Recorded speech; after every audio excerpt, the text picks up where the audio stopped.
All right, y'all. It is Georgia game week. Let's break down the Tennessee Vols versus the Georgia Bulldogs. This is a game that obviously Georgia's playing the best football they played all year. They are just sound on the offensive side of the line of scrimmage and the defensive side of the line of scrimmage. Just really no weaknesses in this Georgia Bulldog team. Anyway, let's look at these teams and let's see how they match up. Strength of schedule so far for both of these teams. Tennessee has played the 17th hardest schedule in the country. 10 games into this season. Georgia has the 21st hardest schedule so far. Last game, Tennessee lost to Missouri 36-7. Looked like Tennessee just kind of quit there. Joe Milton threw an interception. They ran it back. Tennessee should have been up even before halftime. This is a Tennessee team that just very rarely has played 4 quarters of football. They just sparingly play. But against Missouri, they really didn't play good any period. Got dominated on both sides of the line of scrimmage. Let a running back for Missouri, Schrader, have over 300 total yards, over 200 yards rushing, over 100 yards receiving. Tennessee looked like they just didn't even want to be there, even though they still had a chance of winning the SEC East statistically last week. Georgia, on the other hand, beat a top 10 Ole Miss team 52-7. Georgia took care of business. Georgia just looked phenomenal. Georgia, at the beginning of the game, kind of looked suspect defensively. They had Ra Thomas. No, I'm sorry, not Ra Thomas. One of their Dumas Johnson. They had Dumas Johnson. He was injured. I think he's got like a fractured forearm or something. So they had C.J. Allen back there. But I'm pretty sure, I think he got like SEC Freshman of the Week for last week. He rebounded, had a really good game. Pretty sure Georgia played a lot of freshmen in this game against Ole Miss, and they just went up and down the field offensively on Ole Miss. Ole Miss couldn't do anything with Georgia, and Georgia sealed up the East, and now they are slated to play Alabama in a couple weeks. But anyway, right now, Vegas has Georgia as a 10.5-point favorite. I'm really surprised that it's not higher than that for Georgia. I guess they're just thinking that since Tennessee's at home, that'll give us some points there, but I really don't see it being that close, honestly. But there's always a chance. You just never know. That's why they play the games. Anything's possible. But with this Georgia football team, they are a very, very sound football team, and it's going to take a perfect performance from Tennessee. And it would take a C- type effort from Georgia for Tennessee to win, in my opinion. But anyway, let's look at these stats, and let's look how these teams line up in this game. The first thing I'm going to discuss is the Tennessee scoring offense versus the Georgia scoring defense. Tennessee scoring offense is 35th in the country, averaging 32 points a game, well off the average from what we were last year. Really struggling to score, a lot of times struggling in short yard situations as well. Georgia, on the other hand, their scoring defense is phenomenal. Top 10 unit, they're 6th in the country. They're only giving up 15.6 points a game. And what you'll see with Georgia, especially defensively, they just get better as the game goes on. If you're going to score on Georgia, you better do it in the first quarter, because as the game wears on, their coaching staff is phenomenal at making adjustments and making it very, very hard to move the ball on them. The one thing about Georgia is, I think this is, people always say, Georgia has the most talent. Georgia is just out-talents people. That's just not true. It's partially true. They do have more talent, but Georgia has the best coaching staff as well. These guys, they are as good as it gets about making adjustments, fixing things as the game goes on. So Georgia's just the complete package right now, talent-wise, coaching-wise, the whole gamut. And now let's look at the Tennessee total offense versus the Georgia total defense. Tennessee's total offense is 17th in the country right now. We are averaging 454.8 yards a game. Georgia's total defense, on the other hand, they're ninth. They are giving up 289.2 yards a game. Phenomenal. Really good job from Georgia. Limiting teams to under 300 yards a game. That's really, really solid, especially playing an SEC schedule. And this will be interesting right here. And I think the biggest thing from last week that disappointed me was the way that Tennessee just did not run the ball against Missouri. Just flat out got whipped by Missouri's front seven. And Georgia is better. Georgia's front seven is better than Missouri. So Tennessee's not going to get any relief this week. So the only way Tennessee wins is by running the ball very consistently and running for 200-plus yards a game. So Tennessee will have to run for 200-plus yards to beat Georgia in this game. Make no bones about it. They will have to do that, and that's going to be very, very hard. But anyway, Tennessee rushing offense versus the Georgia rushing defense. Tennessee is 8th in the country, averaging 213.3 yards a game. Georgia's 18th. They're only giving up 107.9 yards a game on the ground. And now let's look at the Tennessee passing offense versus the Georgia passing defense. Tennessee's passing offense is 54th, averaging 241.5 yards a game in the air. And Georgia's passing defense is 15th. They are only giving up 181.3 yards a game. And it's going to be harder this week because Thornton went down. He's going to be gone for several weeks. We won't see him until Tennessee plays in a bowl game. Tennessee has their work cut out for them this week. Coaches are going to have to come up with a really good game plan. Georgia is well known for getting up on the receivers, being physical and making it really hard. The quarterback has to throw in tight windows. And a lot of times, too, they limit receivers catching after limiting, yards after carry or yards after catch because they're very good tacklers.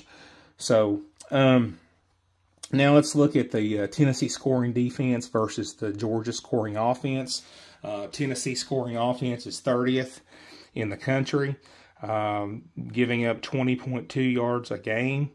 20.2 points a game. The scoring defense for Tennessee that's what they're giving up. Georgia's scoring offense is 6th. They're averaging 40.6 points a game. Georgia's offense is the best offense I've ever seen Georgia have. Even when they had Todd Gurley, I don't think they were as good as this defense is. Throwing the football, Carson Beck, he's got over 3,000 yards throwing the ball right now, and he still has 2 games left in the season. And they can run the ball good too, but Georgia's offense is just really, really hard to stop. And the other thing about Carson Beck too is if there's nothing there, he's very good about, running and getting the first down too. So he has some scrambling ability as well. Tennessee's total defense versus Georgia's total offense. Tennessee's 39th, giving up 340.6 yards a game. Georgia's total offense is 5th, averaging 504.8 yards a game. They're slinging it all over the place. And the one thing that Georgia's done really, really good too is give Carson Beck a long, long time to throw the football. I think the only team I saw so far this year that's got any kind of pressure on him at all was Missouri. Other than that, he could have a picnic lunch back there. He's just got all kinds of time to throw the football. So, Georgia's offensive line's done a phenomenal job of allowing him to take his time and go through the progression and the reads and see who's open, who's not. But let's look at the Tennessee rushing defense versus the Georgia rushing offense. Tennessee's rushing defense is 24th, limiting teams to 113.1 yards a game. That's good. Georgia's rushing offense is 38th.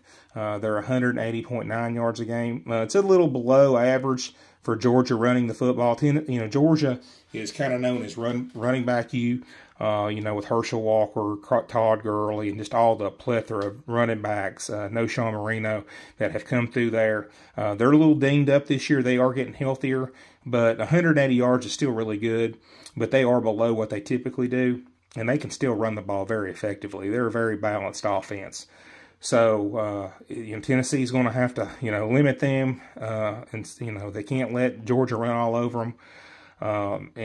So we'll see what happens there on that. It looks like Tennessee might have a slight edge in that matchup, but not by much. Okay, and then I'm going to go to the Tennessee passing defense versus the Georgia passing offense. This is where Tennessee is at a real disadvantage. Tennessee right now is 69th in the country. They are giving up 227.5 yards a game through the air. Kamal Hadden going down in that Alabama game has really hurt us a lot. We have more depth than we've had in the past, but we're still just not there yet. Georgia, on the other hand, they're 6th in the country, averaging 323.9 yards a game. Oh, man, Georgia right now just has so many weapons. Like I said before, Carson Beck, he's thrown for over 3,000 yards. And, the weapons that he has is Brock Bowers. Brock Bowers missed 3 games this year. I think I'm saying that right. He still has over 600 yards receiving. Ladd McConkey, he missed half the season. He came back for the Florida game. He has over 400 yards receiving. Ra Thomas has over 300 yards receiving. Dominic Lovett has like 475 yards receiving. So, and then when you pair them with the running backs, Kendall Milton, that he's rushed for 422 yards, and Dajon Edwards, 692 yards from the running back room. They just have a very potent offense that Tennessee is going to have their hands full with. Tim Banks is going to have to scheme up something to stop this Georgia offense. But this is probably the best Georgia offense I've seen. Let's look at the turnover margin. Both teams are 35th in the country, +3 on turnovers. But what Tennessee's real Achilles heel this year has been penalties. This is the worst year I've seen Tennessee with penalties. Just no discipline. Just killing us. Last week was a prime example of it. I think last week we had around 100 yards in penalties. And just gave us no chance to come back, gave us no chance to do anything in the game because we weren't disciplined and just could not do anything right. But Tennessee's 124th in the country in regard to penalties, averaging 72.5 yards a game in penalties. Georgia's 20th. They're averaging about 42 yards a game in penalties. So Georgia's much better. And I will tell you, when I do watch Georgia, very disciplined. They don't get emotional and make stupid mistakes and punch and do dumb things. When I watched them play Kentucky, Kentucky was like taking late shots, doing a lot of stupid stuff. And, Georgia did not retaliate. And then I watched, I think they had a player when they were playing Florida. He did something really stupid. Kirby kicked him out. He's like, "You're gone." We don't put up with that at Georgia. So Kirby, he leads a very disciplined outfit. He does not put up with people putting himself before the team, and they are just a complete team in every facet. This gets me to my prediction. I hope I'm wrong. I really do. I hate doing this, but I'm a realist. I know a lot of people that follow their team. They always have their team winning. But I call it the way I see it. I had us beating Missouri last week because I thought we beat Missouri. I was dead wrong. But I just, even with Vegas having Georgia only as a 10.5 point favorite, I don't even think it's going to be that close. I think Georgia beats us 38-21. I just don't see any way we slow down Georgia. Their offensive line has been so good at protecting Carson Beck. Our secondary is so suspect, 69th in the country as far as stopping the pass, and it's a huge mismatch. The only chance we have is if our defensive ends can somehow get back there, disrupt Carson back, get in his face, turnovers, punt returns. We're going to have a lot. We're going to have a lot of stuff go our way if we want any chance at all to win this game. We're going to have to play the perfect game to beat this Georgia football team. But hope I'm wrong. I hope Tennessee comes out and hits Georgia right in the mouth and somehow comes out there with a victory. But the way I see it, I see Georgia. I see Georgia winning 38-21. Anyway, hope I'm wrong. Go Vols.